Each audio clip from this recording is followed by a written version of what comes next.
Sahib. Also start inshallah.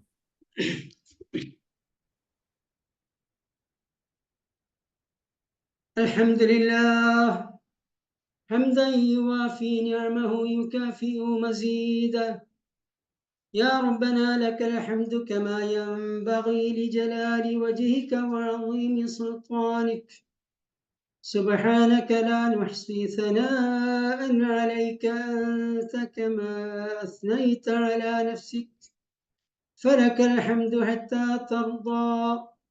اللهم صل على محمد وعلى آل محمد كما صليت على إبراهيم وعلى آل إبراهيم، وبارك على محمد وعلى آل محمد كما باركت على إبراهيم وعلى آل إبراهيم في العالمين إنك حميد مجيد.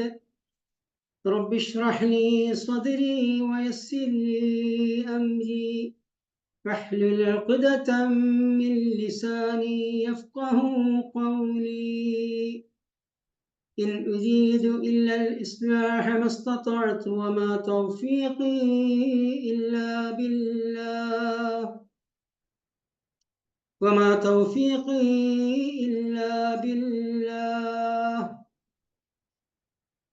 إن أريد إلا الإصلاح ما استطعت وما توفيقي إلا بالله عليه توكلت وإليه أنيب.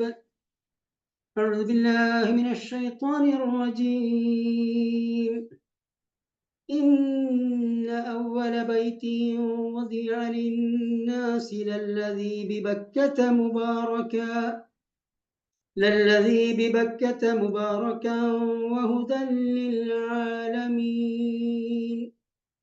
فيه آيات بينات مقام إبراهيم ومن دخله كان آمنا ولله على الناس حج البيت من استطاع إليه سبيلا ومن كفر فإن الله غني عن العالمين.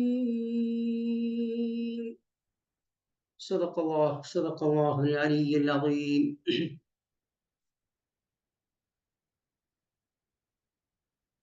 അല്ലാഹു സുബ്ഹാനഹു വ തആല പരിശുദ്ധ ഖുർആനിൽ വമാ ഖലഖ്തുൽ ജിന്ന വൽ ഇൻസ ഇല്ലാ ലിയഅ്ബുദൂൻ, മനുഷ്യവർഗത്തെയും ജിന്നുവർഗത്തെയും നാം സൃഷ്ടിച്ചിട്ടില്ല നമുക്ക് ഇബാദത്ത് ചെയ്യാൻ വേണ്ടിയല്ലാതെ എന്ന് പറയുകയുണ്ടായി. അല്ലാഹു സുബ്ഹാനഹു വ തആലക്ക് ഇബാദത്ത് ചെയ്യാൻ വേണ്ടിയാണ് അല്ലാഹു സുബ്ഹാനഹു വ തആല മനുഷ്യവർഗത്തെ സൃഷ്ടിച്ചിട്ടുള്ളത്. അതോടൊപ്പം അല്ലാഹു സുബ്ഹാനഹു വ തആല മനുഷ്യൻ എപ്രകാരമാണ് അല്ലാഹുവിനെ ഇബാദത്ത് ചെയ്തുകൊണ്ട് ജീവിക്കേണ്ടത് എന്ന് പഠിപ്പിക്കുകയുണ്ടായി. അല്ലാഹു തആലക്ക് ഇബാദത്ത് ചെയ്യുന്നതിന് വേണ്ടി ഒരു കേന്ദ്രം നിർമ്മിക്കുകയുണ്ടായി.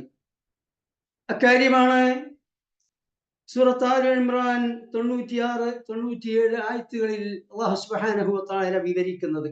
ഇന്ന അവ്വല ബൈത്തിൻ വുദിഅ ലിന്നാസ്, മനുഷ്യർക്ക് വേണ്ടി അല്ലാഹു സുബ്ഹാനഹു വ തആലക്ക് ഇബാദത്ത് ചെയ്യാൻ ഈ ഭൂലോകത്ത് നിർമ്മിക്കപ്പെട്ട ആദ്യത്തെ ഭവനം ലല്ലദീ ബിബക്കത മുബാറക, പരിശുദ്ധ മക്കയിൽ നിർമ്മിക്കപ്പെട്ട അനുഗ്രഹീതമായ ഭവനമാകുന്നു.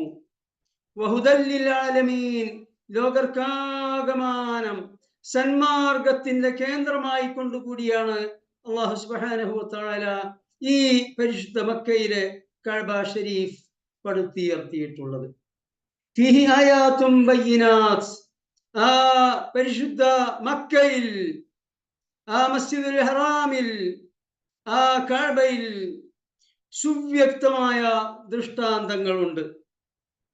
മഖാമു ഇബ്രാഹിം, ഇബ്രാഹിം നബി അലൈഹിസ്സലാം ആ പരിശുദ്ധ കഅബ മന്ദിരം പടുത്തുയർത്തിയപ്പോൾ കയറി നിന്ന ആ കല്ല് മഖാമു ഇബ്രാഹിം, ഇബ്രാഹിം നബി അലൈഹിസ്സലാം നിലയുറപ്പിച്ച ആ സ്ഥാനവും അവിടെയുണ്ട്.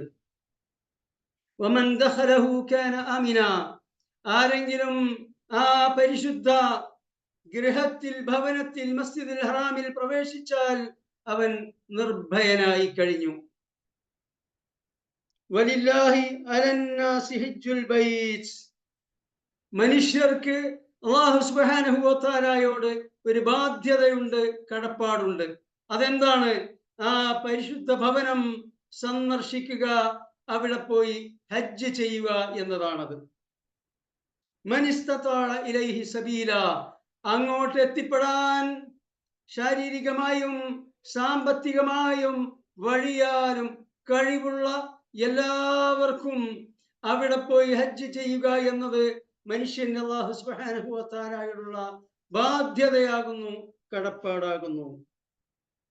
വമൻ കഫർ, സാമ്പത്തിക ശേഷിയുണ്ട്, ശാരീരിക ശേഷിയുണ്ട്, പോകാൻ വഴിയാലും മറ്റും എല്ലാ സൗകര്യങ്ങളുമുണ്ട്. പക്ഷേ എന്നിട്ടും ഹജ്ജ് ചെയ്യാതെ ആരെങ്കിലും ധിക്കാരം കാണിക്കുന്നുവെങ്കിൽ, നന്ദികേട് കാണിക്കുന്നുവെങ്കിൽ, അല്ലാഹു സുബ്ഹാനഹു വ തആല ലോകരിൽ നിന്നെല്ലാം ആശ്രയരഹിതനാകുന്നു. അല്ലാഹു തആല ലോകരെയും മനുഷ്യരെയും ഒരു സൃഷ്ടികളെയും ആശ്രയിച്ചുകൊണ്ട് നിലകൊള്ളുന്നവനല്ല, തനിക്ക് താൻ പോന്നവനാകുന്നു അല്ലാഹു തആല. പക്ഷേ മനുഷ്യന് എല്ലാവിധ അനുഗ്രഹങ്ങളും നൽകിക്കൊണ്ട് അവനെ സൃഷ്ടിച്ച് പരിപാലിക്കുന്ന അല്ലാഹു സുബ്ഹാനഹു വ തആലയോട് ചില കടപ്പാടുണ്ട്. ആ അനുഗ്രഹങ്ങൾക്ക് നന്ദി കാണിക്കുക എന്നതാകുന്നു ആ കടപ്പാട്. അല്ലാഹു തആലക്ക് നന്ദി കാണിച്ചുകൊണ്ട് ജീവിക്കുക എന്നതാണ് മനുഷ്യൻ അവന്റെ ജീവിതത്തിൽ ചെയ്യേണ്ടത്. അത് തന്നെ പരിശുദ്ധ ഖുർആനിൽ അല്ലദീ ഖലഖൽ മൗത വൽ ഹയാത ലിയബ്ലുവകും അയ്യുക്കും അഹ്സനു അമല, അല്ലാഹു തആല ജീവിതവും മരണവും സൃഷ്ടിച്ചിരിക്കുന്നു, നിങ്ങളിൽ ആരാണ് നല്ല കർമ്മങ്ങൾ, സൽക്കർമ്മങ്ങൾ പ്രവർത്തിക്കുന്നത് എന്ന് പരീക്ഷിക്കുന്നതിന് വേണ്ടി എന്ന് സൂറത്തുൽ മുൽക്കിൽ അല്ലാഹു തആല പറഞ്ഞതായി കാണും. അത് തന്നെയാണ് സൂറത്തുൽ ഇൻസാനിൽ ഇമ്മാ ഷാക്കിറൻ വ ഇമ്മാ കഫൂറ, മനുഷ്യനെ അല്ലാഹു തആല സൃഷ്ടിച്ചതും അവന്റെ യോഗ്യതകൾ നൽകിയതുമായ കാര്യങ്ങൾ പറഞ്ഞ് അവസാനിപ്പിക്കുന്നത് ഇമ്മാ ഷാക്കിറൻ, അവൻ അല്ലാഹു തആല മനുഷ്യന് നൽകിയിട്ടുള്ള ഈ നിഅമത്തുകൾക്ക് ശുക്ർ ചെയ്യുന്നുണ്ടോ, നന്ദി കാണിക്കുന്നുണ്ടോ, അല്ല നന്ദികേടാണോ കാണിക്കുന്നത് എന്ന് പരീക്ഷിക്കുന്നതിന് വേണ്ടിയാണ് മനുഷ്യനെ സൃഷ്ടിച്ചത്. ഇതിന്റെ തന്നെ മറ്റൊരു ഭാഷ്യമാകുന്നു അല്ലാഹു തആലക്ക് ഇബാദത്ത് ചെയ്തുകൊണ്ട് ജീവിക്കുക എന്നാൽ. അല്ലാഹു തആലക്ക് നന്ദി കാണിക്കുക, സൽക്കർമ്മങ്ങൾ പ്രവർത്തിക്കുക, അത് തന്നെയാണ് അല്ലാഹു തആലക്ക് ഇബാദത്ത് ചെയ്തുകൊണ്ട് ജീവിക്കുക എന്നതുകൊണ്ട് അർത്ഥമാക്കുന്നത്. ഇങ്ങനെ അല്ലാഹുവിന്റെ ഇബാദത്ത് ചെയ്യാൻ വേണ്ടിയാണ് അല്ലാഹു തആല മനുഷ്യനെ സൃഷ്ടിച്ചിട്ടുള്ളത്.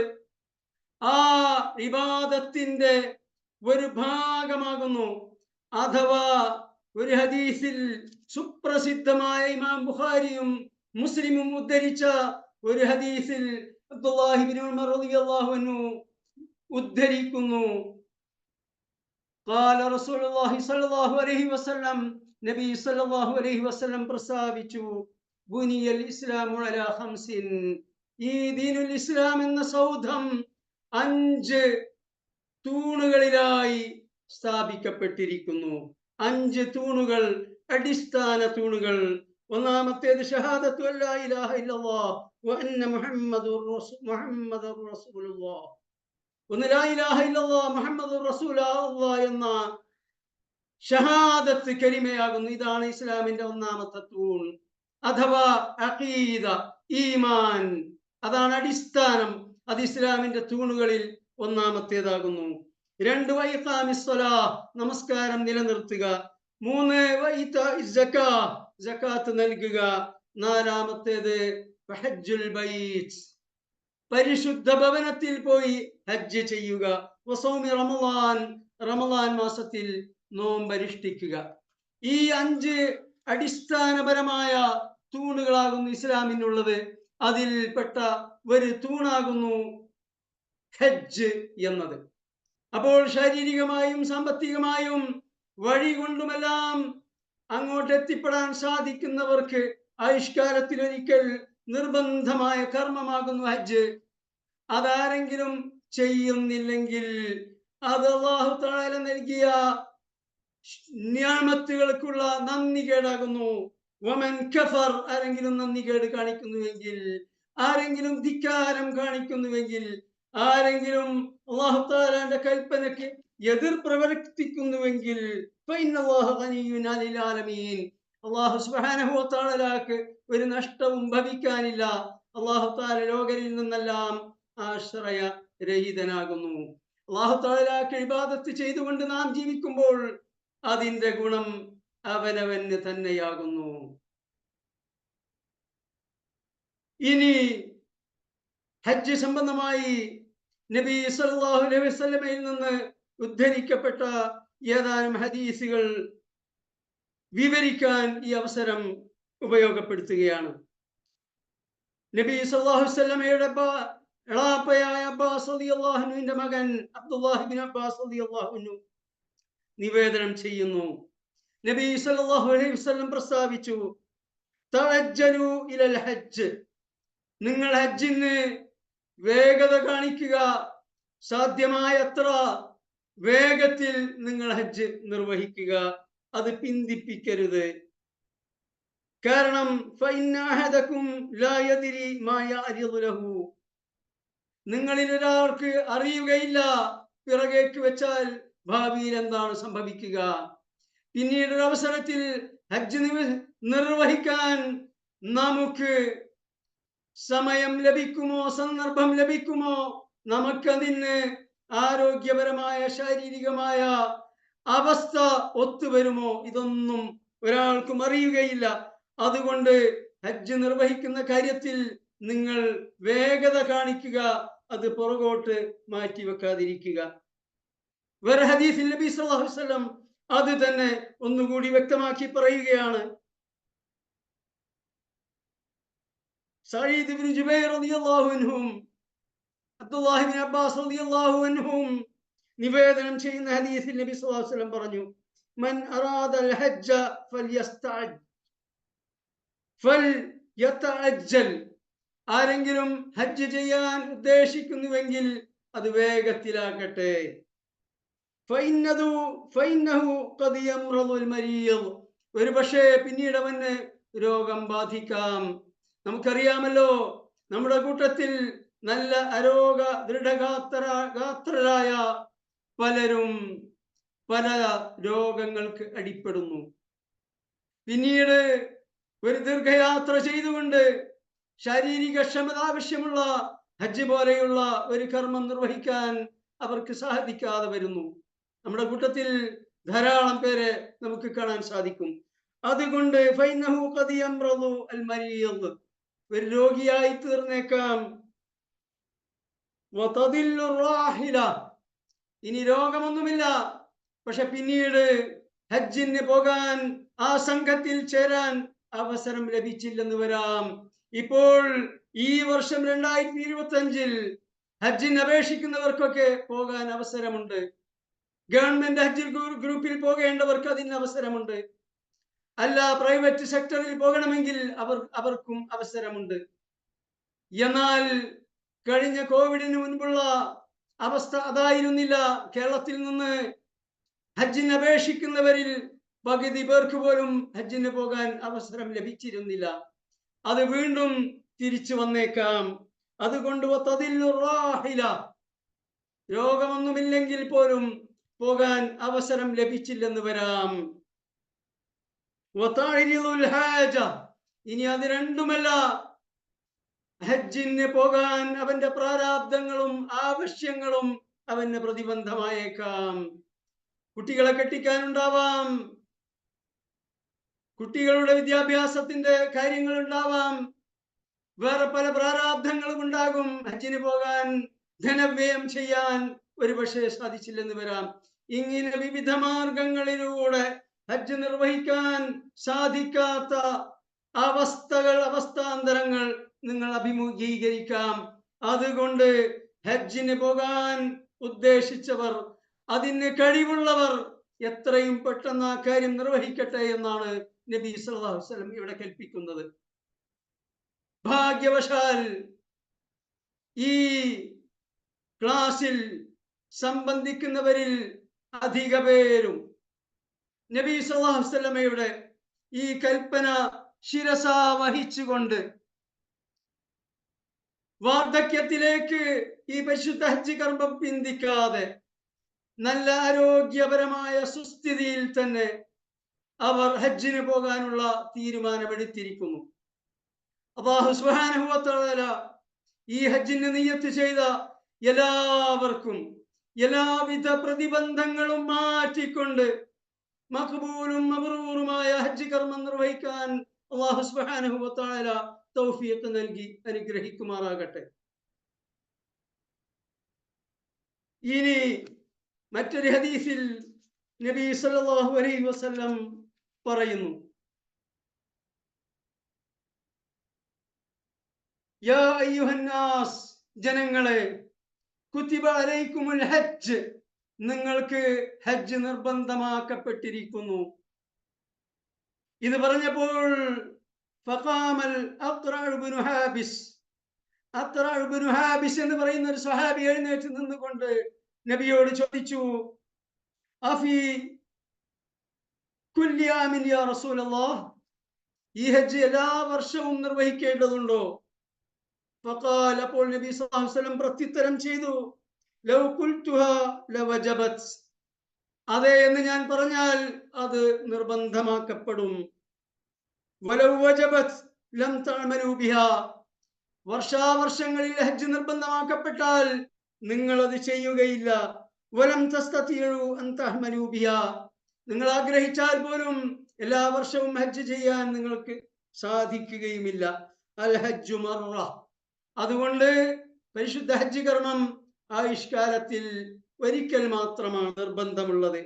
എന്നാൽ ഫമൻ സാദ, ആരെങ്കിലും ഒന്നിലധികം ഹജ്ജ് ചെയ്യുന്നുവെങ്കിൽ ഫഹുവ തതവ്വുഉൻ, അത് സുന്നത്തായ ഹജ്ജാകുന്നു, അവർക്കതിന്റെ പുണ്യം ലഭിക്കും, പ്രതിഫലം ലഭിക്കും.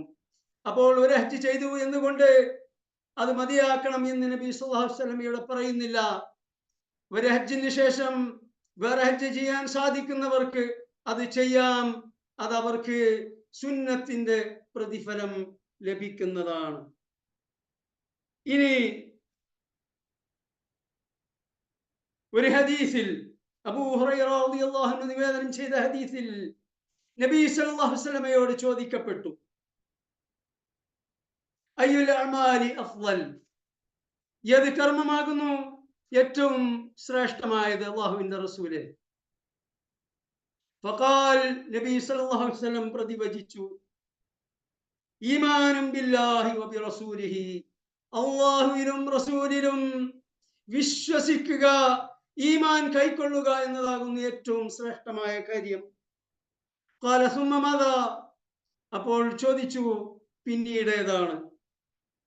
ഖാല സുമ്മൽ ജിഹാദു ഫീ സബീലില്ലാഹ്, നബി സല്ലല്ലാഹു അലൈഹി വസല്ലം പറഞ്ഞു, അല്ലാഹുവിന്റെ മാർഗത്തിൽ ജിഹാദ് ചെയ്യലാണ്, സത്യത്തിന് വേണ്ടി ത്യാഗ പരിശ്രമങ്ങൾ അർപ്പിക്കലാകുന്നു ഏറ്റവും ശ്രേഷ്ഠമായ കർമ്മം. ഖീൽ, വീണ്ടും നബിയോട് ചോദിക്കപ്പെട്ടു, സുമ്മ മാദാ, പിന്നീട് ഏതാകുന്നു?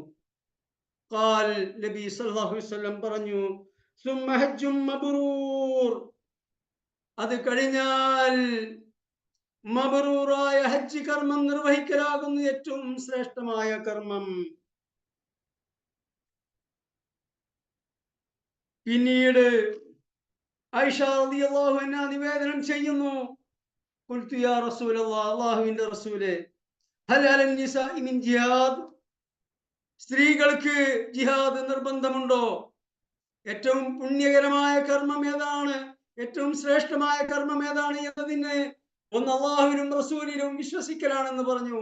സ്ത്രീകൾ ആ കാര്യങ്ങളിൽ വിശ്വസിക്കുന്നു, അവർക്ക് ആ ഏറ്റവും ശ്രേഷ്ഠമായ കർമ്മത്തിന്റെ പുണ്യം ലഭിക്കുന്നു. എന്നാൽ രണ്ടാമത് പറഞ്ഞത് ജിഹാദാണല്ലോ. ഈ ജിഹാദ് ഹൽ അലൻ നിസാഇ മിൻ ജിഹാദ്, സ്ത്രീകൾക്ക് ജിഹാദ് ഉണ്ടോ? ഖാല, നബി സല്ലല്ലാഹു അലൈഹി വസല്ലം പ്രതിവചിച്ചു, നഅം, അതെ. അലൈഹിന്ന ജിഹാദുൻ ലാ ഖിതാല ഫീഹി, അവർക്ക് ജിഹാദ് ഉണ്ട്, പക്ഷെ ആ ജിഹാദിൽ യുദ്ധമില്ല. ജിഹാദ് എന്നാൽ അന്തിമമായി സായുധ സംഘട്ടനത്തിൽ വരെ എത്തിച്ചേരാവുന്നതാണ്.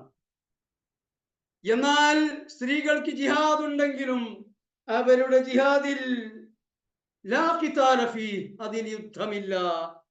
എന്നിട്ട് നബി സല്ലല്ലാഹു അലൈഹി വസല്ലം പറഞ്ഞു, അൽ ഹജ്ജു വൽ ഉംറതു, സ്ത്രീകളുടെ ജിഹാദ് എന്തെന്നാൽ പരിശുദ്ധ ഹജ്ജ് കർമ്മവും ഉംറയും നിർവഹിക്കലാകുന്നു.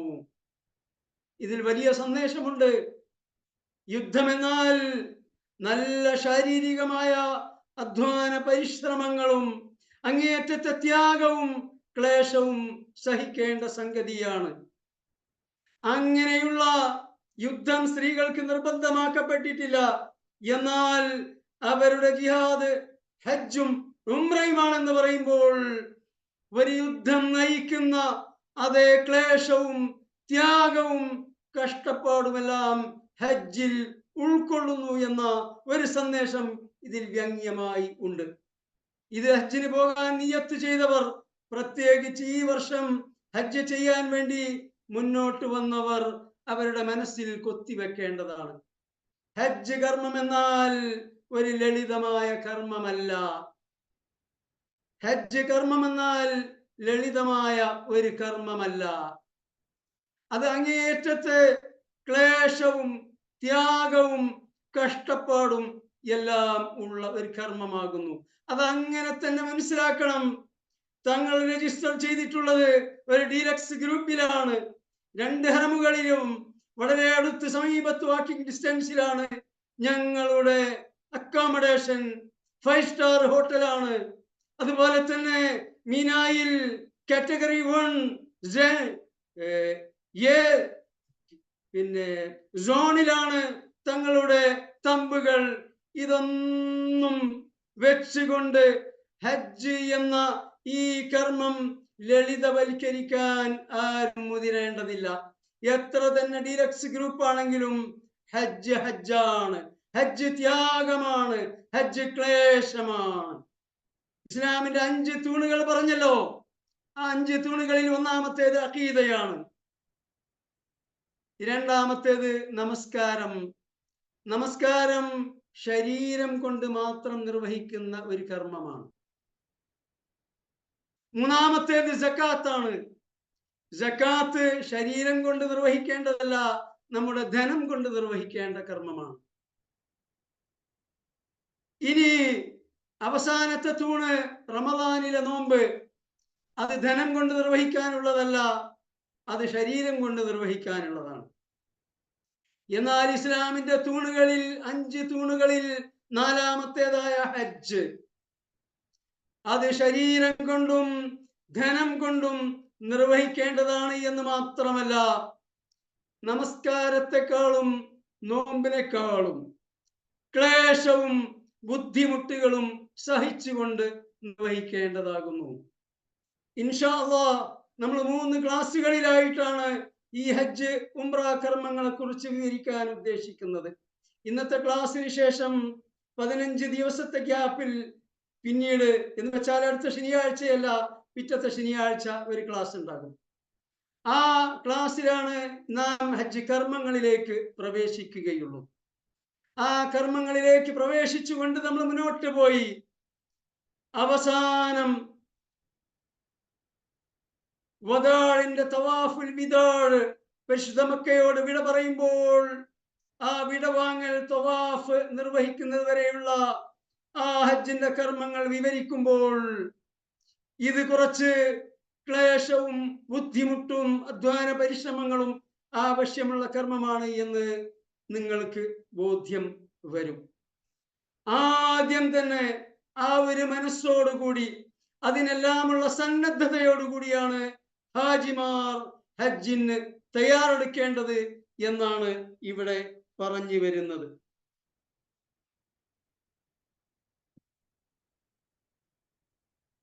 ഇനി അബൂ ഹുറൈറ റളിയല്ലാഹു അൻഹു നിവേദനം ചെയ്ത ഹദീസിൽ നബി സല്ലല്ലാഹു അലൈഹി വസല്ലം പറഞ്ഞു, അൽ ഉംറത്തു ഇലൽ ഉംറത്തി കഫാറത്തു ലിമാ ബൈനഹുമാ. ഒരു ഉംറ അടുത്ത ഉംറക്കിടയിൽ സംഭവിച്ചു പോകുന്ന തെറ്റുകുറ്റങ്ങൾക്കുള്ള പാപപരിഹാരമാകുന്നു. ആ രണ്ട് ഉംറകൾക്കിടയിൽ സംഭവിച്ചു പോകുന്ന തെറ്റുകുറ്റങ്ങളെല്ലാം, തെറ്റുകുറ്റങ്ങൾ എന്ന് പറയുമ്പോൾ മഹാപാപങ്ങൾ അതിൽ ഉൾപ്പെടുകയില്ല. മഹാപാപങ്ങളല്ലാത്ത തെറ്റുകുറ്റങ്ങളെല്ലാം തന്നെ ഈ രണ്ട് ഉംറക്കിടയിൽ സംഭവിച്ചു പോയത് ഈ ഉംറ കർമ്മങ്ങൾ മുഖേന അല്ലാഹു സുബ്ഹാനഹു വ തആല മാപ്പാക്കി കളയും. അതുപോലെ തന്നെ വൽ ഹജ്ജുൽ മബ്റൂർ, പരിശുദ്ധ ഹജ്ജ് കർമ്മം, പുണ്യകരമായ ഹജ്ജ് കർമ്മം, ലൈസ ലഹു ജസാഅൻ ഇല്ലൽ ജന്ന, ആ കർമ്മത്തിന് ഉള്ള പ്രതിഫലം സ്വർഗമല്ലാതെ മറ്റൊന്നുമല്ല. അപ്പോൾ അല്ലാഹു സുബ്ഹാനഹു വ തആലയുടെ അത്യുന്നത സ്വർഗം കരസ്ഥമാക്കാൻ ഒരു പുണ്യകരമായ ഹജ്ജ് നിർവഹിക്കുന്നതിലൂടെ നമുക്ക് സാധിക്കും. നേരത്തെ ഫർളായ ഹജ്ജ് കർമ്മം നിർവഹിച്ച ശേഷം പിന്നീട് ഹജ്ജ് കർമ്മം നിർവഹിക്കുകയാണെങ്കിൽ അത് സുന്നത്താണ്, തതവ്വുആണ്, അതിന് പ്രതിഫലമുണ്ട് എന്ന് പറഞ്ഞതുപോലെ ഒരു ഉംറ കർമ്മം നിർവഹിച്ചു എന്നതുകൊണ്ട് മതിയാക്കേണ്ടതില്ല. ഉംറ കർമ്മങ്ങൾ സാധ്യമായ അളവിൽ നിർവഹിച്ചു കൊണ്ടിരിക്കണം. ഇങ്ങനെ ഓരോ ഉംറയും അടുത്ത ഉംറയ്ക്ക് ഇടയിലുള്ള പാപത്തിനുള്ള പരിഹാരമാണ് എന്നാണ് നബി സല്ലല്ലാഹു അലൈഹി വസല്ലം ഈ ഹദീസിൽ പറയുന്നത്. മറ്റൊരു ഹദീസിൽ അബൂ ഹുറൈറ റളിയല്ലാഹു അൻഹു തന്നെ നിവേദനം ചെയ്ത ഹദീസിൽ നബി സല്ലല്ലാഹു അലൈഹി വസല്ലം പറഞ്ഞു, മൻ ഹജ്ജ, ആരെങ്കിലും പരിശുദ്ധ ഹജ്ജ് കർമ്മം നിർവഹിച്ചു, ഫലം യർഫുസ് വലം യഫ്സുഖ്, ആ ഹജ്ജ് കർമ്മത്തിനിടയിൽ യാതൊരു അരുതാത്ത വാക്കും പ്രവൃത്തിയും ഒന്നും നിർവഹിച്ചില്ല, അങ്ങേയറ്റത്തെ സബൂറാക്കിക്കൊണ്ട് ഹജ്ജ് നിർവഹിച്ചു. ഈ ഹജ്ജിനിടയിൽ സബൂറിനെ കുറിച്ച് പ്രത്യേകം പറയാറുണ്ട്, പ്രത്യേകം ആ കാര്യം ദീനുൽ ഇസ്ലാം തെര്യപ്പെടുത്താറുണ്ട്. കാരണം നമസ്കാരത്തിൽ, നോമ്പിൽ, സകാത്തിലൊന്നും തന്നെ ആരും നമ്മുടെ ക്ഷമ പരീക്ഷിക്കാൻ പോകുന്നില്ല. എന്നാൽ ഹജ്ജ് കർമ്മം അങ്ങനെയല്ല. ലോകത്തിന്റെ വിവിധ ഭാഗങ്ങളിൽ നിന്ന് ലക്ഷോപലക്ഷം മുസ്ലിങ്ങൾ ഏതാനും ദിവസം ഈ ഭൂഗോളത്തിന്റെ ഒരു പ്രത്യേക ഭാഗത്ത് ഒരുമിച്ച് കൂടുകയാണ്. അവിടെയാണവർ ജീവിക്കുന്നത്, അവിടെയാണവർ ഉണ്ണുന്നത്, അവിടെയാണ് ഉറങ്ങുന്നത്, അവിടെയാണവർ ദൈനംദിന ദിനചര്യകൾ, പ്രഭാത കൃത്യങ്ങൾ നിർവഹിക്കുന്നത്. പരിമിതമായ സൗകര്യങ്ങളാണ് അവിടെ ഉണ്ടാകുക. ഈ പരിമിതമായ സൗകര്യങ്ങൾക്കിടയിൽ ലക്ഷോപലക്ഷം ആളുകൾ ഈ കർമ്മങ്ങൾ നിർവഹിച്ചു കൊണ്ടിരിക്കുമ്പോൾ, ചലിച്ചു കൊണ്ടിരിക്കുമ്പോൾ, തവാഫ് ചെയ്യുമ്പോൾ, ജംറകളിൽ കല്ലെറിയുമ്പോൾ എല്ലായ്പ്പോഴും ഒരുപാട് പ്രയാസങ്ങൾ അനുഭവിക്കേണ്ടി വരും. പലരിൽ നിന്നും അരുതാത്ത അനുഭവങ്ങൾ പലപ്പോഴും ഉണ്ടായെന്ന് വരും, എന്നല്ല ധാരാളം ഉണ്ടാകും. അതൊരു പക്ഷേ നമ്മെ നയിക്കുന്ന നേതൃത്വത്തിൽ നിന്നായിരിക്കാം, നമ്മുടെ ഗ്രൂപ്പിൽ നിന്നായിരിക്കാം, ഗ്രൂപ്പിന്റെ മാനേജ്മെന്റിൽ നിന്നായിരിക്കാം. എവിടെ നിന്ന്, ഏത് സന്ദർഭത്തിൽ നമുക്ക് ക്ഷമ അവലംബിക്കാൻ നാം നിർബന്ധിതരാകുന്ന, അങ്ങേറ്റം കടലിനോളം ക്ഷമിക്കാൻ നമുക്ക് നാം ബാധ്യസ്ഥരാകുന്ന എന്തൊക്കെ അവസരങ്ങൾ ഉണ്ടാകുമെന്ന് ഒരിക്കലും പ്രവചിക്കാൻ സാധിക്കുകയില്ല. അതുകൊണ്ട് തന്നെ അങ്ങേയറ്റത്തെ ക്ഷമ അവലംബിക്കേണ്ടതായി വരും. അങ്ങനെ ക്ഷമ അവലംബിച്ചുകൊണ്ട് അരുതാത്ത ഒരു വാക്കും ഒരു നോക്കും ഒരു പ്രവൃത്തിയും നിർവഹിക്കാതെ ആരെങ്കിലും ഹജ്ജ് ചെയ്താൽ റജഅ കയൗമി വലദത്ഹു ഉമ്മുഹു, തന്റെ മാതാവ് പ്രസവിച്ച നിഷ്കളങ്കനായ ശുഭ്രവസ്ത്രധാരിയായി ഒരു പാപത്തിന്റെ കറുത്ത കുത്തുപോലുമില്ലാതെ ജനിച്ചു വീഴുന്ന ഒരു കുഞ്ഞിനെ പോലെ നിഷ്കളങ്കനായി പാപരഹിതനായി ആണ് ആ ഹാജി തിരിച്ചു വരിക എന്നാണ് നബി സല്ലല്ലാഹു അലൈഹി വസല്ലം ഇവിടെ പറഞ്ഞത്. അപ്പോൾ ഈ രൂപത്തിലുള്ള ഹജ്ജ് കർമ്മം നിർവഹിക്കാൻ നമുക്ക് സാധിക്കണമെങ്കിൽ മാനസികമായി നാം പരിശുദ്ധ ഖുർആനിന്റെയും ഹദീസിന്റെയും ആത്മാവ് ഉൾക്കൊണ്ടുകൊണ്ട് അതിന് മാനസികമായി സന്നദ്ധത നാം ഉൾക്കൊള്ളേണ്ടതുണ്ട്. അതിന് നാം മാനസികമായി പാകപ്പെടേണ്ടതുണ്ട് എന്നാണ് ഈ സന്ദർഭത്തിൽ പറയാനുള്ളത്. ഇങ്ങനെ നവജാത ശിശുവിനെ പോലെ അല്ലാഹു സുബ്ഹാനഹു വ തആലയുടെ പുണ്യവും തൃപ്തിയും കരസ്ഥമാക്കിക്കൊണ്ട് തിരിച്ചു വരാൻ നമുക്ക് സാധിക്കേണ്ടതുണ്ട്. ജീവിതം എന്നാൽ ഒരു പരീക്ഷണമാണെന്നും ആരാണ് സൽക്കർമ്മങ്ങൾ പ്രവർത്തിക്കുന്നത് എന്നതാണ് പരീക്ഷണമെന്നും സൂറത്തുൽ മുൽക്കിന്റെ തുടക്കത്തിൽ ആയത്തിൽ നാം കണ്ടു. അതേ സംഗതി സൂറത്തുൽ ഇൻസാനിന്റെ തുടക്കത്തിൽ ആരാണ് നന്ദി കാണിക്കുന്നത് എന്ന് പരീക്ഷിക്കുന്നതിന് വേണ്ടിയാണ് എന്ന് പറഞ്ഞു. അല്ലാഹു സുബ്ഹാനഹു വ തആലയ്ക്ക് ഇബാദത്ത് ചെയ്യാൻ വേണ്ടിയാണ് മനുഷ്യവർഗത്തെ അല്ലാഹു തആല സൃഷ്ടിച്ചത് എന്ന് പറഞ്ഞു. ഇങ്ങനെ ഈ കർമ്മങ്ങളെല്ലാം ശുക്ർ ചെയ്ത് സൽക്കർമ്മങ്ങൾ ചെയ്ത് അല്ലാഹു തആലയ്ക്ക് ഇബാദത്ത് ചെയ്തുകൊണ്ട് അല്ലാഹുവിന്റെ തൃപ്തിയും പൊരുത്തവും കരസ്ഥമാക്കുകയാണ് നമ്മുടെ ജീവിതത്തിന്റെ ആത്യന്തികമായ ലക്ഷ്യം. ആ ലക്ഷ്യം നേടാൻ അല്ലാഹു സുബ്ഹാനഹു വ തആല ഒരുപാട് അവസരങ്ങൾ ഒരുക്കിയിട്ടുണ്ട്. നമസ്കാരം അതാണ്, നോമ്പ് അതാണ്, ദാനധർമ്മങ്ങൾ അതാണ്, സകാത്ത് അതാണ്, ദിക്ർ ദുആകൾ അതാണ്. ഇതെല്ലാം അതിനു വേണ്ടിയുള്ളതാണ്. എന്നാൽ ഈ പറയുന്നതെല്ലാം ഉൾക്കൊള്ളുന്ന ഒരു മഹത്തായ കർമ്മമാകുന്നു ഹജ്ജ്. ഈ ഹജ്ജ് മുഖേന നാം ഒരു നവജാത ശിശുവിനെ പോലെ തിരിച്ചു വരാൻ നമുക്ക് സാധിക്കണം. എന്നാൽ അള്ളാഹുവിന്റെ പൊരുത്തം കരസ്ഥമാക്കി കഴിഞ്ഞാൽ നാം ഈ പരീക്ഷാ ഹാളിൽ നിന്ന് പുറത്തു കടക്കുമ്പോൾ അഥവാ ഈഹലോകത്ത് നിന്ന് പാരത്രിക ലോകത്തേക്ക് നാം പ്രവേശിക്കുമ്പോൾ അതാകുന്നു നമ്മുടെ മരണമാകുന്നു നമ്മുടെ പരീക്ഷാ ഹാളിലെ ബെല്ലടി. ബെല്ലടിച്ചു കഴിഞ്ഞാൽ പിന്നീട് നമുക്ക് ഉത്തരം എഴുതാൻ അവസരമില്ല. പിന്നീട് എഴുതുന്ന ഉത്തരങ്ങൾ പരിഗണിക്കപ്പെടുകയില്ല. തൗബയുടെ വാതിൽ പോലും മരണത്തിന്റെ സമയം ആസന്നമായാൽ അടഞ്ഞു പോകും. എന്നാൽ അതിന് മുൻപ് അള്ളാഹുവിന്റെ തൃപ്തി ഈ കർമ്മങ്ങളിലൂടെ കരസ്ഥമാക്കിയവരെ അള്ളാഹുവിന്റെ റഹ്മത്തിന്റെ മലക്കുകൾ അഭിസംബോധന ചെയ്യുന്നു, ആനയിക്കുന്നു. യാ അയ്യതുഹൻ നഫ്സുൽ മുത്മഇന്ന ഇർജിഇ ഇലാ റബ്ബികി റാദിയതൻ മർദിയ ഫദ്ഖുലി ഫീ ഇബാദി വദ്ഖുലി ജന്നതി.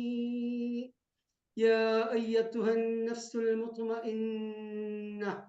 അല്ലാഹു സുബ്ഹാനഹു വ തആലക്ക് ഇബാദത്ത് ചെയ്തുകൊണ്ട് അള്ളാഹുവിന്റെ ദിക്ർ ദുആകളിൽ വ്യാപൃതനായിക്കൊണ്ട് അള്ളാഹുവിന്റെ ഇബാദത്തിൽ സംതൃപ്തിയും സമാധാനവും കണ്ടെത്തിക്കൊണ്ട് ജീവിച്ച അയ്യത്തുഹൻ നഫ്സുൽ മുത്മഇന്ന, സമാധാന ചിത്തനായ ആത്മാവേ, ഇർജിഇ ഇലാ റബ്ബികി, താങ്കളുടെ റബ്ബിന്റെ സന്നിധിയിലേക്ക് വന്നാലും, ഇർജിഇ ആഗതനായാലും അങ്ങേയറ്റത്തെ ഉപജാപപൂർവമാണ് അവരുടെ റൂഹിനെ അല്ലാഹു സുബ്ഹാനഹു വ തആലയുടെ റഹ്മത്തിന്റെ മലക്കുകൾ സ്വാഗതം ചെയ്യുന്നത്.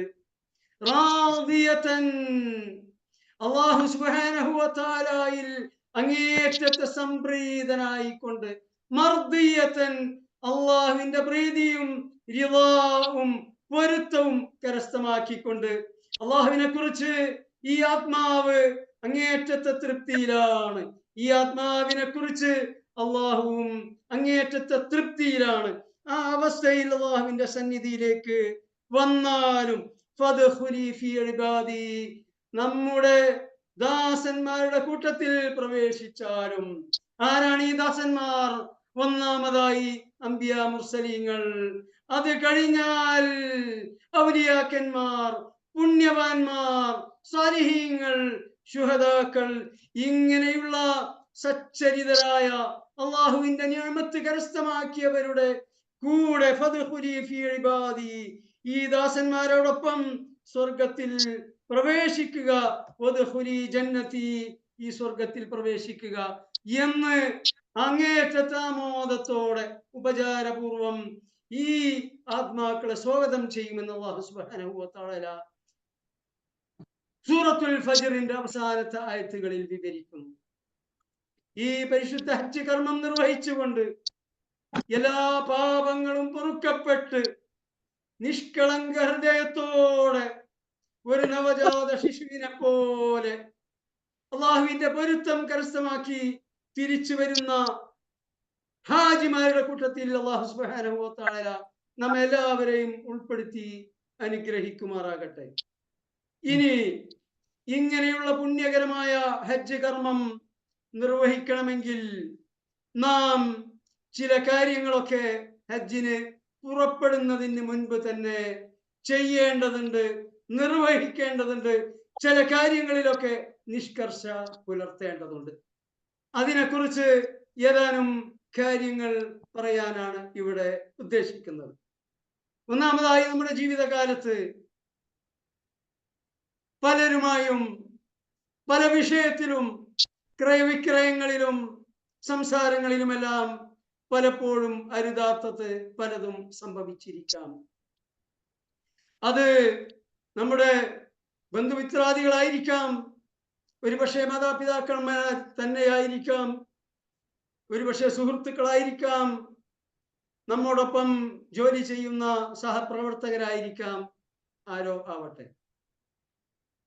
അവരോടൊക്കെ ഉള്ള പെരുമാറ്റങ്ങളിൽ എന്തെങ്കിലും വന്നു പോയിട്ടുണ്ടെങ്കിൽ അവരെയൊക്കെ കണ്ട് ഇങ്ങനെ ഒരു പരിശുദ്ധ കർമ്മത്തിന് പോകാൻ പോവുകയാണ്, അതുകൊണ്ട് അറിഞ്ഞോ അറിയാതെയോ സംഭവിച്ചു പോയ തെറ്റുകുറ്റങ്ങളെല്ലാം പുറത്തു തരണമെന്ന് ആവശ്യപ്പെടുകയും അങ്ങനെ അവരുടെ മനസ്സിൽ എന്തെങ്കിലും വിഷമങ്ങൾ ഉണ്ടായിട്ടുണ്ടെങ്കിൽ അതെല്ലാം തേച്ചു മായ്ച്ചു കളയാൻ നാം ഈ പരിശുദ്ധ ഹജ്ജ് കർമ്മത്തിന് പുറപ്പെടുന്നതിന്റെ മുൻപ് ശ്രദ്ധ പുലർത്തേണ്ടതുണ്ട്. ഇതുപോലെ തന്നെ സാമ്പത്തികമായ ഇടപാടുകൾ, എന്തെങ്കിലും ഹക്ക് ഇടപാടുകൾ ബാക്കിയുണ്ടെങ്കിൽ അത് ഏത് രൂപത്തിലുള്ളതാവട്ടെ അതെല്ലാം തീർത്ത് പരിപൂർണമായി ആരുമായാണോ ഈ ഇടപാടുകൾ ഉള്ളത് അവരെ കൊണ്ട് പൊരുത്തപ്പെടിച്ചുകൊണ്ട് അവരുടെ തൃപ്തിയോടുകൂടി ആ ഇടപാടുകൾ തീർക്കാൻ നമുക്ക് സാധിക്കേണ്ടതുണ്ട്. ഇത് പലപ്പോഴും സ്വത്ത് വിഭജനത്തിലൊക്കെ സംഭവിച്ചു പോയ ഏതെങ്കിലും അവകാശ ലംഘനങ്ങളോ മറ്റോ ആണെങ്കിൽ പലപ്പോഴും അങ്ങനെ സംഭവിക്കാറുണ്ട്. അതെല്ലാം തന്നെ തീർക്കാൻ കഴിയുന്നത് തീർക്കുകയും തീർക്കാൻ കഴിയാത്തത് പറഞ്ഞ് പൊരുത്തപ്പെടിക്കുകയും ഒക്കെ ചെയ്തുകൊണ്ട് ഈ ഹജ്ജിന് വേണ്ടി നാം വീട് വിട്ടിറങ്ങുമ്പോൾ ആരുമായും സാമ്പത്തികമായോ അതല്ലെങ്കിൽ വാക്കുകൊണ്ടോ പ്രവൃത്തി കൊണ്ടോ യാതൊരു ബാധ്യതകളും ബാക്കിയില്ല എന്ന് ഉറപ്പുവരുത്താൻ നമുക്ക് സാധിക്കേണ്ടതുണ്ട്. അങ്ങനെ ആ കാര്യങ്ങളെല്ലാം നിറവടിയാക്കിയ ശേഷം പരിശുദ്ധ ഹജ്ജ് കർമ്മത്തിൽ പോയെങ്കിൽ മാത്രമേ നബി സല്ലല്ലാഹു അലൈഹി വസല്ലം പറഞ്ഞ ഈ നവജാത ശിശുവിനെ പോലെയുള്ള നിഷ്കളങ്കമായ ശുഭ്രഹൃദയത്തോടെ നമുക്ക് തിരിച്ചു വരാൻ സാധിക്കുകയുള്ളൂ. അതല്ലാതിരുന്നാൽ ഈ ഇടപാടുകളൊക്കെ തന്നെ നാളെ അമലുകൾ കൊണ്ടാണ് അല്ലാഹു സുബ്ഹാനഹു വ തആല തീർക്കുക.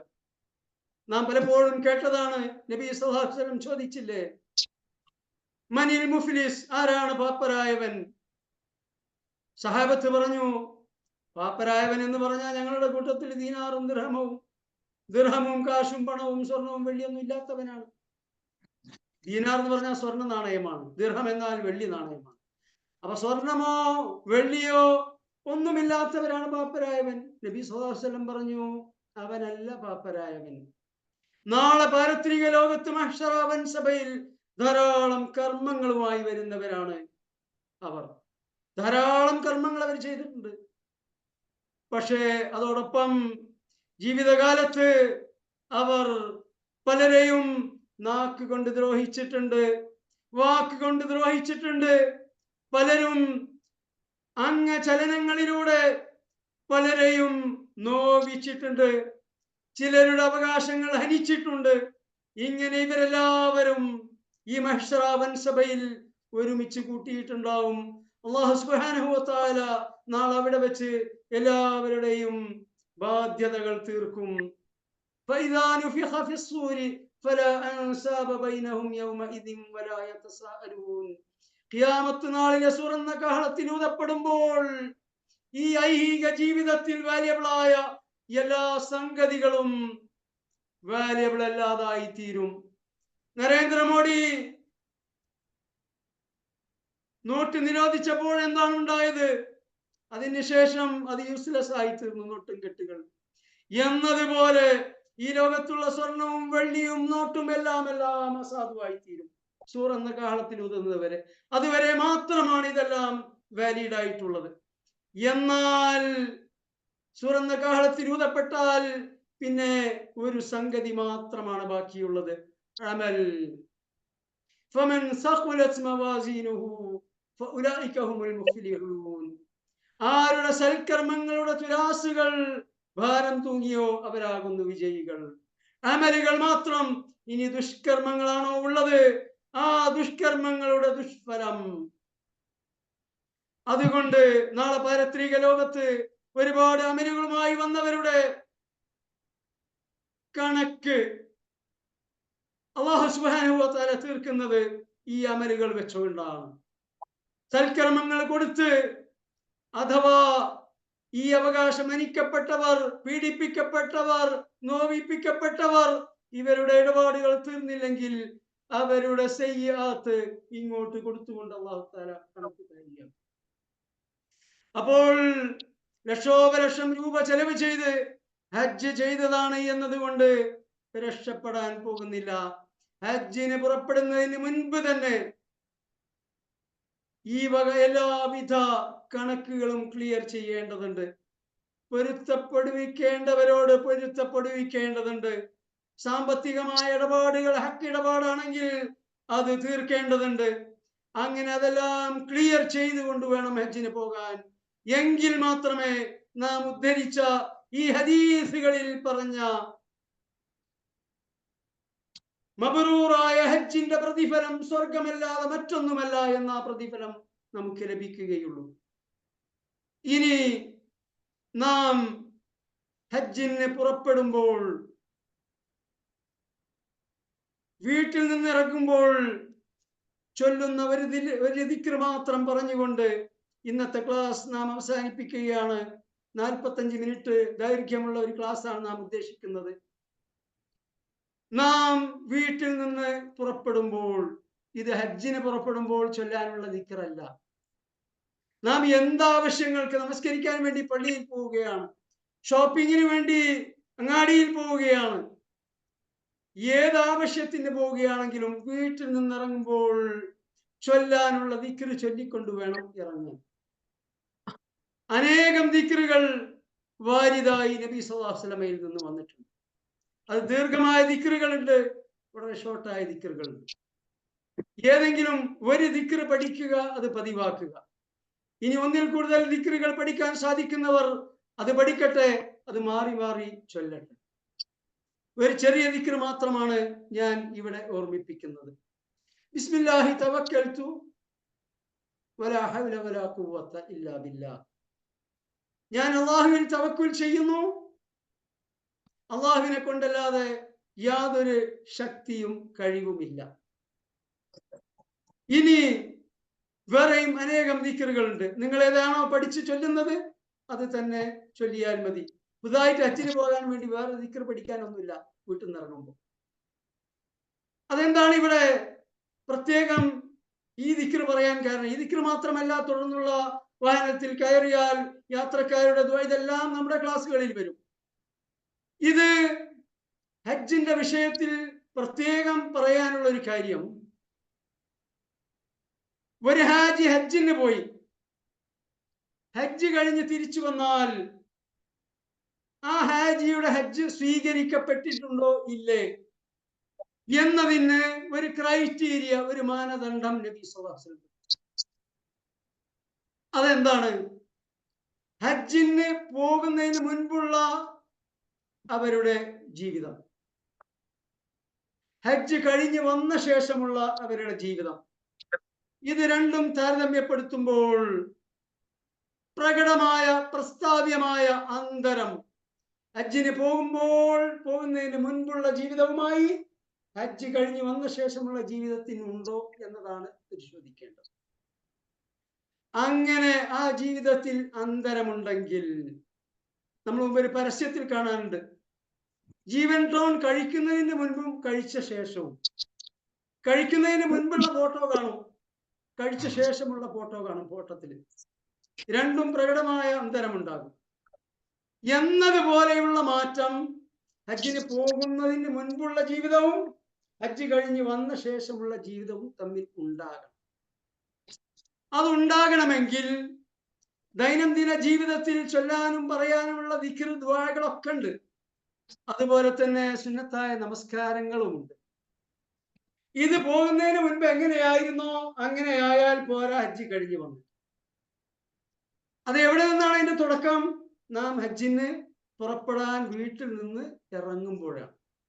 അപ്പൊ ഇതുവരെ വീട്ടിൽ നിന്ന് ഇറങ്ങുമ്പോഴുള്ള ദിക്ർ പതിവാക്കാത്തവർ ഇപ്പോ തന്നെ തുടങ്ങുക, ഇനി ബാക്കിയുണ്ടല്ലോ 45 ദിവസം എന്ന് കണക്ക് കൂട്ടണ്ട.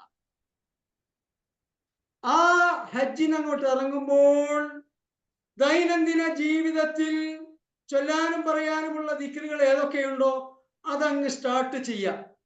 പലതും ഫോളോ ചെയ്യുന്നുണ്ടാകും, എന്നാൽ എല്ലാവരും എല്ലാം ഫോളോ ചെയ്യുന്നുണ്ടാവുകയില്ല. എന്നാൽ ഹജ്ജിന് പോകുന്ന അന്ന് മുതൽ നബി സല്ലല്ലാഹു അലൈഹി വസല്ലം ദൈനംദിന ജീവിതത്തിൽ പഠിപ്പിച്ചിട്ടുള്ള എല്ലാ ദിക്ർ ദുആകളും ഞാൻ ഫോളോ ചെയ്യും എന്ന് ദൃഢനിശ്ചയം ചെയ്യുകയും അങ്ങനെ അത് ആരംഭിക്കുകയും ചെയ്യുക. അതിൽ ഒന്നാമത്തേത് വീട്ടിൽ നിന്നിറങ്ങുമ്പോൾ ഉള്ള ദിക്റാണ്. ആ ദിക്റിനെ കുറിച്ച് നബി സല്ലല്ലാഹു അലൈഹി വസല്ലം പറഞ്ഞു, ആരെങ്കിലും വീട്ടിൽ നിന്നിറങ്ങുമ്പോൾ ബിസ്മില്ലാഹി തവക്കൽതു അലല്ലാഹി വലാ ഹൗല വലാ ഖുവത ഇല്ലാ ബില്ലാഹ് എന്ന് ചൊല്ലിക്കൊണ്ടിറങ്ങിയാൽ അപ്പോൾ തന്നെ അല്ലാഹു സുബ്ഹാനഹു വ തആല ഒരു മലക്കിനെ ഈ ചൊല്ലിയ ആളുടെ പ്രൊട്ടക്ഷന് വേണ്ടി, സംരക്ഷണത്തിന് വേണ്ടി ഏർപ്പാടാക്കും. അങ്ങനെ തിരിച്ചു വരുന്നത് വരെ ഈ മലക്കിന്റെ പ്രത്യേകമായ പ്രൊട്ടക്ഷനിലായിരിക്കും. നമ്മുടെ ഹജ്ജ് യാത്ര എന്ന് പറഞ്ഞാൽ ഏത് അത്യാധുനിക സൗകര്യങ്ങൾ ഉള്ള കാലത്താണെങ്കിലും ഹജ്ജിന് ഇറങ്ങിയിട്ട് സുരക്ഷിതമായി വീട്ടിൽ തിരിച്ചെത്തുക എന്ന് പറഞ്ഞത് അനേക സന്ദർഭങ്ങളിൽ സവിശേഷമായ അല്ലാഹു സുബ്ഹാനഹു വ തആലയുടെ സംരക്ഷണം ആവശ്യമുള്ള സംഗതിയാണ്. ആ ഹജ്ജ് കർമ്മം നിർവഹിച്ചു കഴിയുമ്പോൾ മാത്രമേ പൂർണ്ണമായി അത് ബോധ്യപ്പെടുകയുള്ളൂ. ഈവൻ വീഡിയോ കണ്ടു കഴിഞ്ഞാൽ അതിൻ്റെ ആ സീരിയസ്നെസ് മനസ്സിലാക്കാൻ സാധിക്കുകയില്ല. എനിക്ക് സാധിച്ചിരുന്നില്ല. ആ കർമ്മം നിർവഹിച്ചു കഴിഞ്ഞ ശേഷം മാത്രമാണ് അത് ബോധ്യപ്പെട്ടിട്ടുള്ളത്. അപ്പൊ അതുകൊണ്ട് തന്നെ നാം ഇറങ്ങി തിരിച്ചു വരുന്നത് വരെയുള്ള നമ്മുടെ സുരക്ഷിതത്വത്തിന് അല്ലാഹു തആല പ്രത്യേകമായ ഏർപ്പാട് ആക്കും. എന്ന് മാത്രമല്ല നബി സല്ലല്ലാഹു അലൈഹി വസല്ലം പറഞ്ഞു, ഈ മലക്കിനെ ഏർപ്പാടിയാക്കിയ ശേഷം ഓരോ മനുഷ്യനോടൊപ്പം ഓരോ ശൈത്താൻ ഉണ്ടാകും. എല്ലാ മനുഷ്യരോടൊപ്പവും ഒരു ശൈത്താനും ഒരു മലക്കും ഉണ്ട്. ഇപ്പൊ ഈ പറഞ്ഞ മലക്കിന്റെ കാര്യമല്ല പറഞ്ഞത്, അല്ലാതെ ഓൾവേസ് ഈ ശൈത്താന്റെ ജോലി ചീത്ത കാര്യങ്ങൾക്ക് വേണ്ടി നമ്മെ പ്രേരിപ്പിക്കുക. നമ്മുടെ മനസ്സിലാണ് പ്രവർത്തിക്കുന്നത്, അല്ലാതെ ചീത്ത കാര്യങ്ങൾക്ക് പ്രേരിപ്പിക്കുക, നല്ല കാര്യങ്ങളിൽ നിന്ന് പിന്തിരിപ്പിക്കുക. ഇതാണ് ശൈത്താൻ ചെയ്യുന്നത്. എന്നാൽ മലക്ക് നേരെ ഓപ്പോസിറ്റ്, സൽക്കർമ്മങ്ങൾക്ക് വേണ്ടി പ്രേരിപ്പിക്കുകയും ദുഷ്കർമ്മങ്ങളിൽ നിന്ന് പിന്തിരിപ്പിക്കുകയും ചെയ്യും. അതുകൊണ്ടാണ് നമുക്ക് എന്തെങ്കിലും ഒരു ഹൈറായ കാര്യം ചെയ്താൽ, എന്തെങ്കിലും ഒരു ദാനം ചെയ്തു, അല്ലെങ്കിൽ ദിക്ർ ചൊല്ലി, അല്ലെങ്കിൽ നമസ്കരിച്ചു, നമുക്ക് വല്ലാത്തൊരു ശാന്തതയും ഒരു സന്തോഷവും അനുഭവപ്പെടും. ഈ മലക്കിന്റെ പ്രവർത്തന ഫലമായിട്ടാണ്. എന്നാൽ ഒരു തെറ്റ് ചെയ്താൽ നമുക്കൊരു മനസ്സാക്ഷി കുത്തുണ്ടാകും. ഈ മലക്കിന്റെ പ്രവർത്തന ഫലമായിട്ടാണ്. ഈ മലക്കും ഈ ശൈത്താനും എല്ലായ്പ്പോഴും മനുഷ്യനോടൊപ്പമാണ്. എന്നാൽ ഈ യാത്രക്കൊരുങ്ങി ഇറങ്ങിയ ആള് ബിസ്മില്ലാഹി തവക്കൽതു അലല്ലാഹി വലാ ഹൗല വലാ ഖുവത ഇല്ലാ ബില്ലാ എന്ന് ചൊല്ലിയാൽ ഒരു ശൈത്താൻ ഈ മനുഷ്യന്റെ കൂടെയുള്ള ശൈത്താനോട് പറയും, അല്ല ചങ്ങായി, നീ വേറെ വല്ല പണി നോക്ക്, ഇയാളെ കൂടെ കൂടിയിട്ട് ഒരു കാര്യമില്ല, നീ നിന്റെ എനർജി വേസ്റ്റ് ചെയ്യാണ്. അവന്റെ കാര്യം അല്ലാഹു തആല ഏറ്റെടുത്തിരിക്കുന്നു, അവന്റെ സംരക്ഷണത്തിന് വേണ്ടി പ്രത്യേക മലക്കിനെ ഏർപ്പാടാക്കിയിരിക്കുന്നു, നീ ഇനി എന്ത് ചെയ്തിട്ടും കാര്യമില്ല എന്ന് ഈ കൂടെയുള്ള ശൈത്താനോട് വേറൊരു ശൈത്താൻ പറയും എന്നാണ് നബി സല്ലല്ലാഹു അലൈഹി വസല്ലം. അപ്പോൾ നാം ഹജ്ജ് കർമ്മത്തിന് പോകുമ്പോൾ നമ്മുടെ കർമ്മങ്ങൾ നല്ല മനസാന്നിധ്യത്തോടു കൂടി അങ്ങേയറ്റത്തെ തഖ്വ നിർഭരമായ രൂപത്തിൽ നിർവഹിക്കാൻ സാധിക്കണമെങ്കിൽ ഈ ശൈത്താനെതിരെയുള്ള സഹായം നമുക്ക് ആവശ്യമാണ്. ദിക്റുകളാണ് അതിന് ഏറ്റവും ഉപയുക്തമായ സംഗതി. എല്ലായ്പ്പോഴും അള്ളാഹുവിനെ ദിക്റ് ചെയ്തുകൊണ്ടിരിക്കുന്നവർക്ക് അള്ളാഹു സുബ്ഹാനഹു വ തആലയുടെ പ്രത്യേകമായ മഅയ്യത്ത് ഉണ്ടാകും.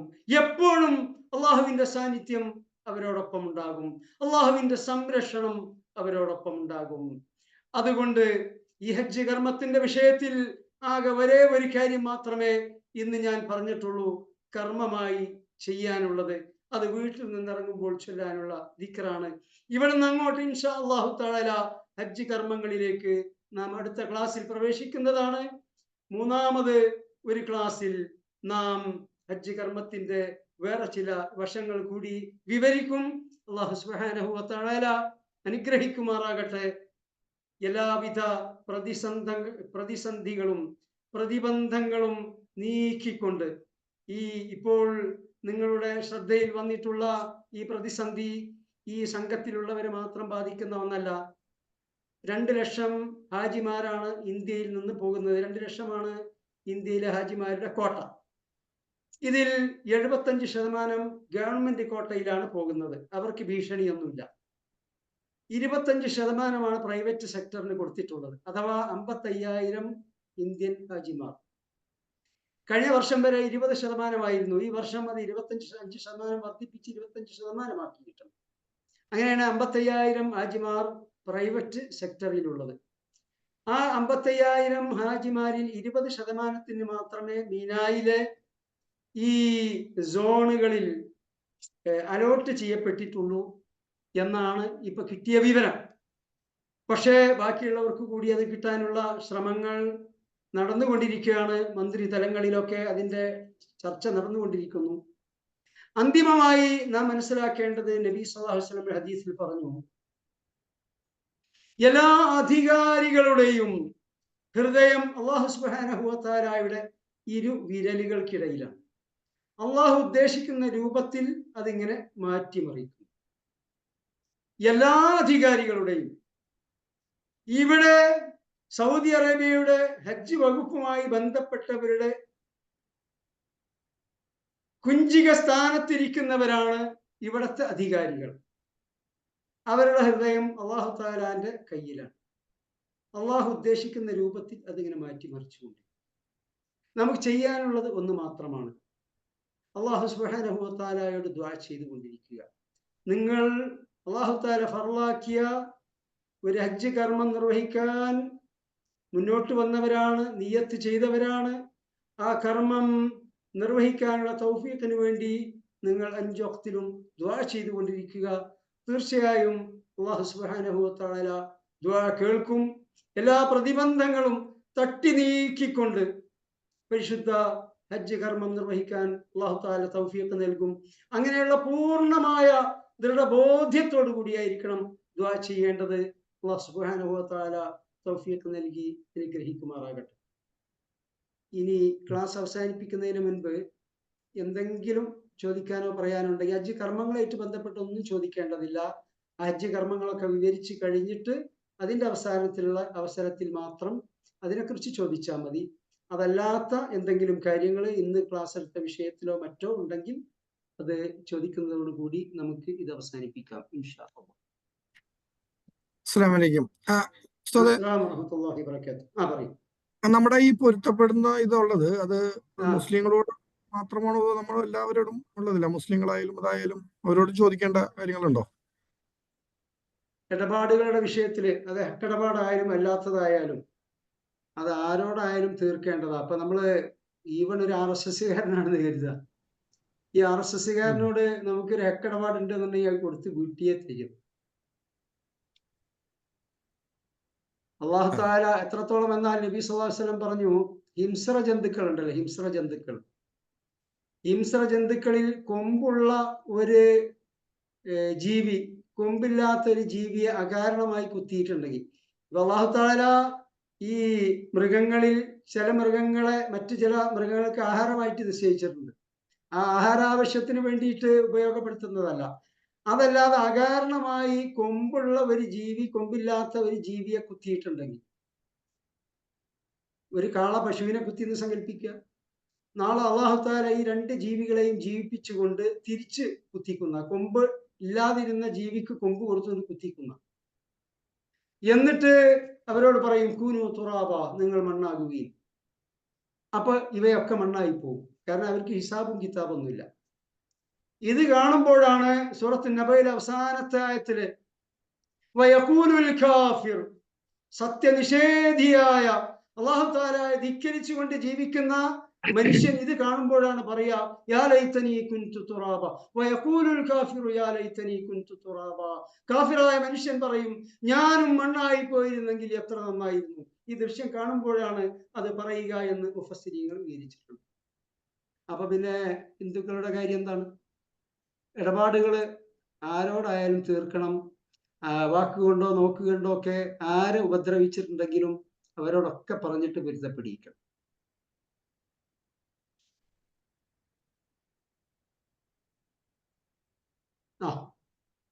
ഇനി ആർക്കൊന്നും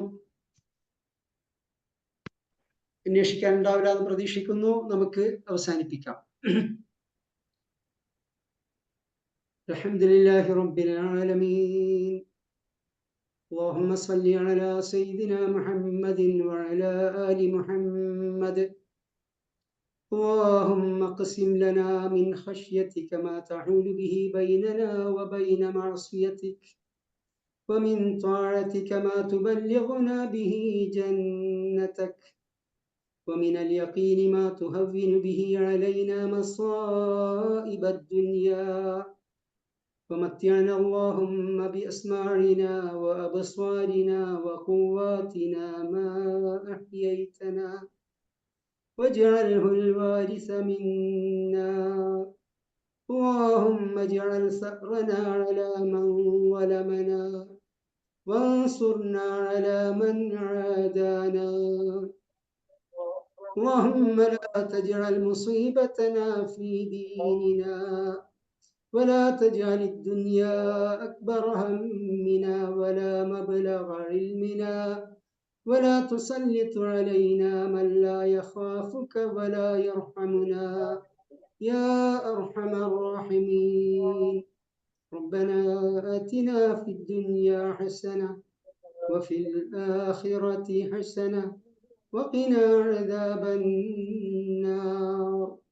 ربنا تقبل منا إنك أنت السميع العليم، وتب علينا إنك أنت التواب الرحيم.